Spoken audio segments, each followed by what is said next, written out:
Hey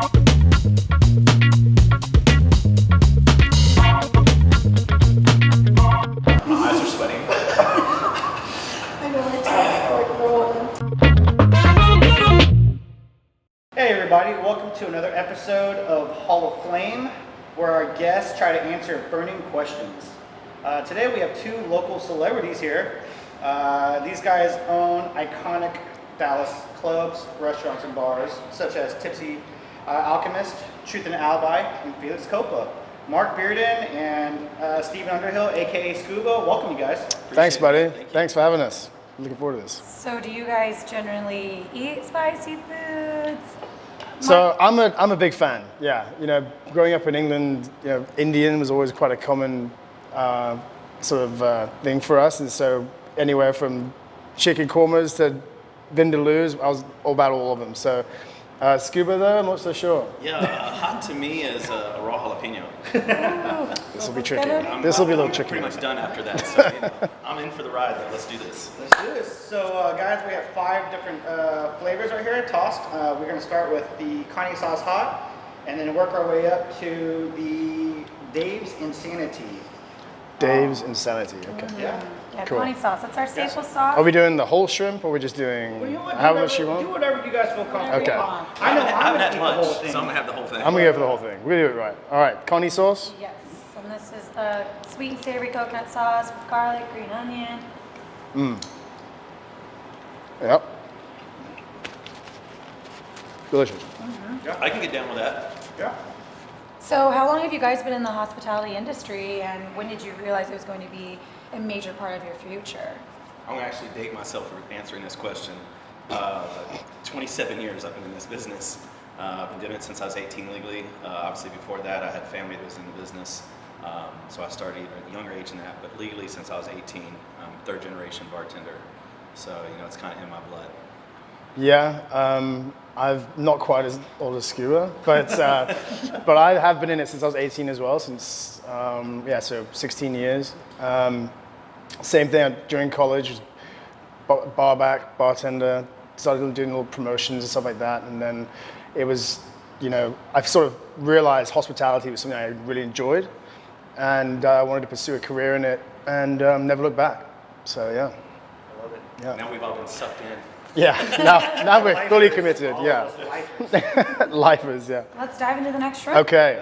All right. So This this one. is the Bravado Spice Company, black garlic, and Carolina Reaper for you. Carolina Reaper's the second one.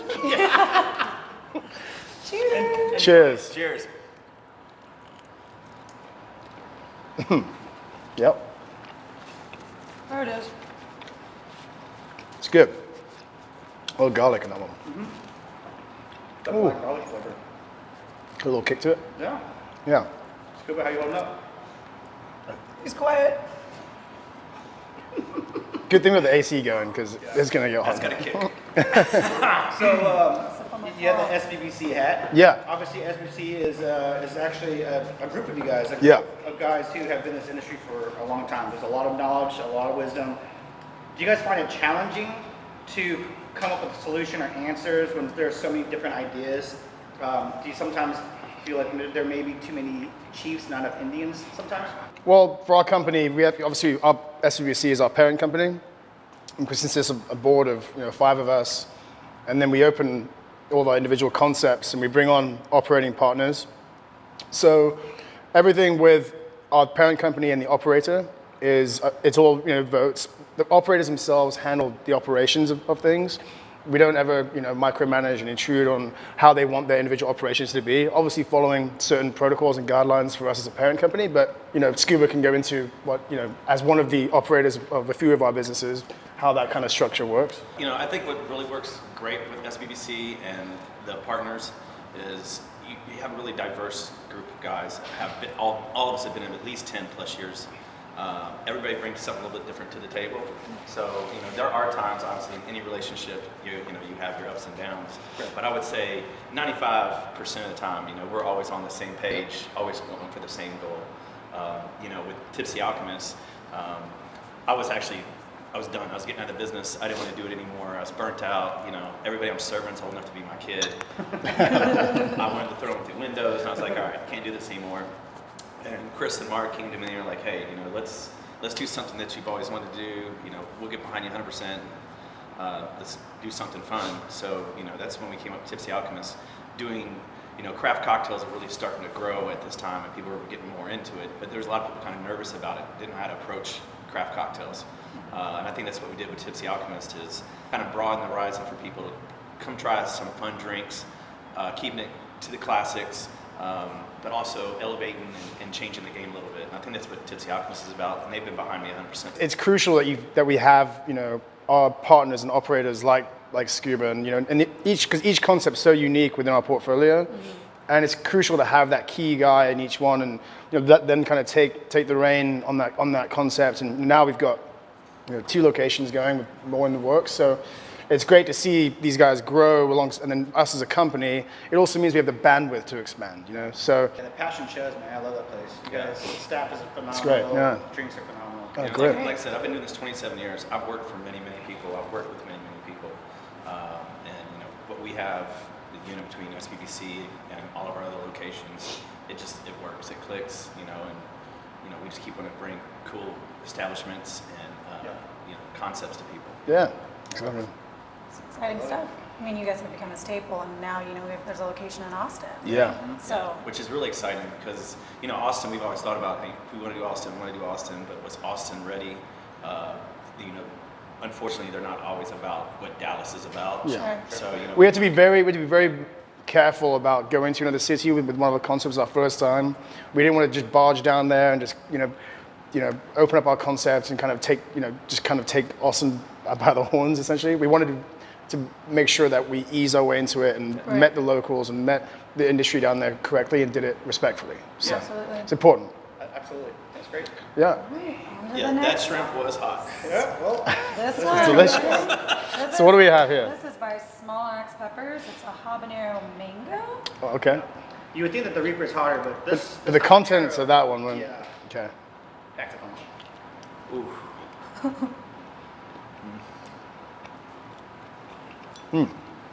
Good. Thank goodness Like for Shrimp are amazing, by the way.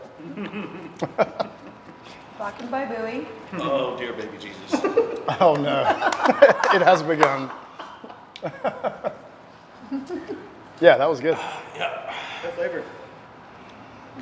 So I'll give you a second. Oh no, I'll give he's you a done. second. Good thing we got this stuck in napkins. Screw that. All right, we're good. There's so much glory and excitement behind being a club, bar, restaurant owner. How would you describe the perception versus reality? Well, that's a good question. I think there's a lot of people get into the business without the full understanding of what it entails. Some great moments from the public side of things and your interaction with the customers and this and that and the other. But it's a lot of work. It's a lot of risk and it's a lot of dedication that it takes to make these concepts work. And anyone that goes into it thinking it's just like this sort of playful, fun business is mistaken. It's competition out there is fierce. The customer is well educated now in what they eat and drink, and so yeah, you can get they're the highs and the moments of having a fun business like that. But it takes a lot of work and dedication and commitment. A lot of people think you just put a key in the door, turn it, and open up, and it's ready to rock and roll. They don't realize that we put 80, 90 hours a week in it. We're here. We close at 2 o'clock in the morning. We're getting home at 4:30, 5 o'clock in the morning, and we're back at it again at 9 a.m. Just because we're not open doesn't mean we're not working. Yeah. Right. Now, don't get me wrong. The same sense, I usually don't pay to go to games. I don't pay to go to concerts. I don't, and that's because of the people I've met in this industry. That's my favorite thing about it is, entertaining people and the people that you actually rub shoulders with. Millionaires, athletes, people that I would not normally rub shoulders with in an everyday environment, but being in this industry and being a staple in this industry. There's something really rewarding about building regulars of your business. Having regulars come back and support you, knowing that you're delivering a good product and good service to them, that is something that's it's quite touching. And so it's all about keeping that level of service and executing the concept the right way, which is what gets tricky. So, and at the end of the day, it's a business. We've got to make money. Right. We've got to pay the bills. So. But yeah, that's what I think. Like you said in the beginning, like you said, local celebrities. And I kind of laugh at that because I am not a celebrity. I've been in the business so long. I've fed so many people for so many years that yes, I do know everybody.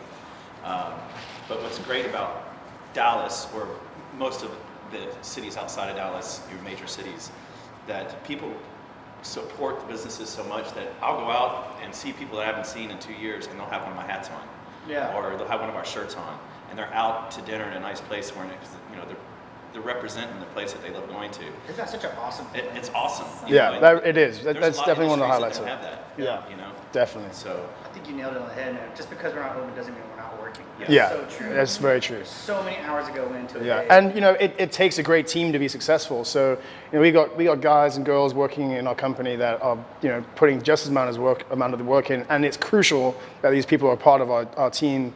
We're blessed to have them all. So, yeah. Yeah, I don't think people ever realize the sacrifices that are made. Yeah, you can forget about holidays. You can forget about Yeah. weekends if you're in our industry. That's for sure. You guys ready for the next one? Let's do it. This is where it's going to get a little interesting. This one is going to get a little bit hotter. This is the Chungwoo capsaicin super hot and spicy sauce. So capsaicin is what, like the active ingredient in chili peppers? That's exactly right. Yes. That Perfect. is what it is. That's actually what makes it It's the spicy. pure form. Wow. All right then. All right. So, Here we go to capsaicin. Cheers, mate. capsaicin. Cheers. Cheers. Cheers. Cheers. Cheers. Cheers. This looks like extra juicy.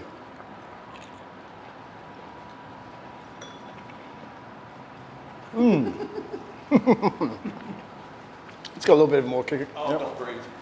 Yeah. It tricks you because it's super sweet in the beginning, and then And that's Oh. That has all the flavor of exactly what, like the shell of a chili pepper is. You can imagine that. Yeah. Wow. looks like I'm keeping my contacts in tonight. Oh my god. Yeah, that's good. yeah. Time to go to the White Claw. Okay, my name is Scuba. My name is Scuba. My name is Scuba. What's my name? Ooh, All it's right. good though. Oh my God, it's hot. So Call. I'm definitely going to address the elephant in the room, the hottest topic right now. Yeah. COVID. How, being in the hospitality business, how have all your businesses been affected by COVID?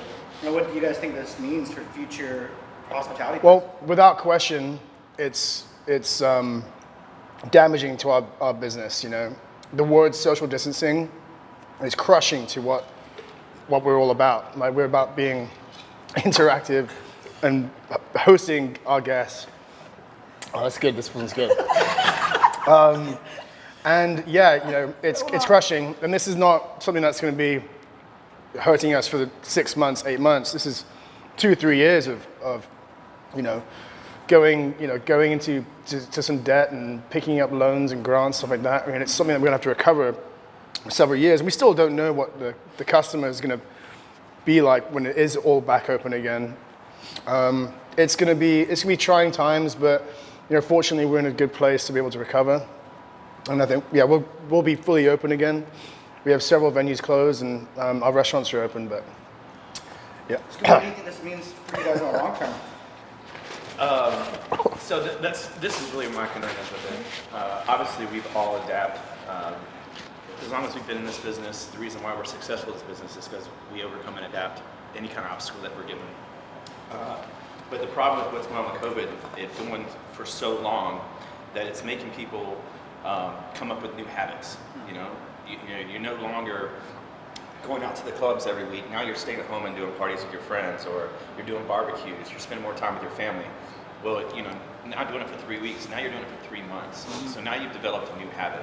Yeah, that's a good So point. when we do open back up, it's going to be it's going to have to teach people to go back out again to fill up these venues. And some of these venues, 7,000, 8,000 square feet. Yeah. You're talking about a lot of seats that need to be filled to maintain, paying your bills, the rent, keeping up with, the product and what you're putting out. All these little things, people don't realize how much it changes because, we're at 100% occupancy. We know what we have to order. We know what's going on. Your pars, there's not any waste. We know Right. what our pars are. And when the government keeps changing things from 75 to 50 to 25 to 50 to 75, and then the people have spicy as hell, have a new habit, it's kind of hard for us with a place that, like yourself here, you have so many fresh ingredients. Yeah. You're not using a lot of things with preservatives and That- making and all your that- stuff. Your shelf life is not as long. It So all also like it's a trickle down effect, right? Yeah. It's not just our industry, right? You look at live music venues, the bands, the construction workers that want to build new projects. They're all affected. Small suppliers with fruits and vegetables You know, they're all being affected. So it's not just us. It's whoever's associated with our industry. I don't know why it's kicking in more now than it was earlier. Yeah. It's So, tough. yeah. Like you said, fresh food is tough. Yeah. Hard levels are so hard to keep Yeah. it. We don't want to run out because we want people to enjoy the food, but at the same time, It's the unknowns as well. Yeah. You know. And then the other issue you have is like, they want everybody to wear masks and they want to do social distancing and everything. And, obviously we haven't stopped working. We haven't just shut down. We're still doing things behind the scenes and trying to make sure that we're ready for when we are able to open up. Mm-hmm. But it's still, there's people out there who are just petrified. They're really freaked out right now. And don't get me wrong, there's something out there that's affecting people, but I think as much that has gone into it, you're just destroying lives right now. Yeah. I get you're trying to save lives, but I think there's way more destroying lives going on right now than just health, yeah. So I hope that we get this all figured out like tomorrow. Right. Me and too. we can all get open back up and start doing what we love. And we just got to be creative and adapt, with the times, and make sure that we're doing everything we can to make sure the venues are sanitized, the staff and customers feel safe, all that good stuff. I think for the most part everyone's doing a good job of that. We'll just see how far this continues, but I think we'll be fine. Yeah. Ready for the insanity. For the Yes. Last one. days Last insanity. one is Days Insanity Sauce. Here we go. All right, this one is going to be. Oh gosh. You can do it. Cheers. Cheers, you guys. What doesn't kill you makes you stronger, right? Unless it kills you. Oh man. That's not good. Yep. It's good though. Do we have a bucket? We do actually. Oh my god. Oh my god. Man. You guys did it. My eyes are sweating. My eyes are sweating. You're almost there. Oh wow. You did it. That's Yeah, it. that was good. That's tasty. That's it. You made it through the challenge. You guys Cool. did it. Yeah. It's not over yet. I felt like you put extra on that one as well. Yeah. Oh my gosh. I did. I could have gone a little bit harder. I'm not gonna lie. Yeah, that was a lot. Are you guys, you mentioned earlier you're working on projects. Are there any Yeah. projects or events that are coming up in your world that you would like to mention, discuss? Yeah, so obviously one of the things we've got to adapt. I would like to discuss it. we got to adapt and get ready for the reopening. So that's mission number one, getting all the new menus, everything going. And then we've got a new bistro concept in the works called Dahlia, Dahlia Bar and Bistro, which we're excited about. Oh, congrats. Man. Yeah, so Very, very chic, kind of beach feel to it. It's nice. yeah, so we're excited about that. I guess we're excited to get Austin back open. We got some other ideas we're working on, but for right now, not too safe to jump in and do a whole bunch of new concepts until we really know which direction we're going with COVID. But yeah, really excited. Yeah. Besides those things, one thing that COVID has done for me is kind of taught me to think outside the box and spend more time with family and make the best out of it. And one of the things I did is own a boat on Ray Hubbard. Oh yeah, this is cool. And I've done cocktails on the lake. And basically, what I do is I bring in one of my bartenders from Tipsy Optimist. Gives them a chance to make some money too and still stay creative. We bring out like 8 people out to the boat during a sunset cruise for 2 hours, and my bartenders will make freestyle craft cocktails for everybody. Make a really nice experience. Still practicing social distancing, making people feel comfortable, giving them a chance to get out and do something, and still keeping the brand and name of what Tipsy's about on people's forefront of their mind without it just being forgotten about. Plus, it gives my chance for my bartenders to make a little bit of extra money. He doesn't like spending time on the water. Yeah. So, What's the music cost? so we do it's $100 per person. Doesn't include gratuity. It comes with complimentary cocktails. Obviously, I'm not selling booze. I'm selling the ride. And we make the cocktails for everybody. I do a menu. And obviously, if there's anything on the menu that tickles your fancy, my bartenders are capable of freestyle. My eyes are sweating. I know, my teeth are rolling. But yeah, so that's one of the cool things we're doing. Obviously, while I'm doing this, I'm also writing menus for Tipsy and Akai. Akai being our Japanese speakeasy. We're doing Asian flavors and things like that. So, keeping our heads down to the ground, fingers to the chalkboards, still doing what we love. Being Yeah. passionate and creating cocktails. Love it. Yeah. So, and then I got to take a moment to say congrats to you guys and Krio. I appreciate it. Huge fan. It's great. Connie sauce is amazing. This one is for real. Can't even talk Yeah. right now. But yeah, congrats to you guys as well. It's I awesome. appreciate that. If you haven't been, come down and try this one. I love it. Yeah. Thanks for coming, guys. Yeah, Well, thanks let's for go, Mark. thanks for macing me. Amazing. And No, it's fun. Everyone's Appreciate you crying guys. I don't want to put my mask back on. Everyone's literally crying. Yeah. Oh. Well, again, thank you guys for joining us. Thank you everyone for watching. Thanks for watching us cry. Good luck to the next group. Until next time. Cheers. Cheers. Get tipsy. Great.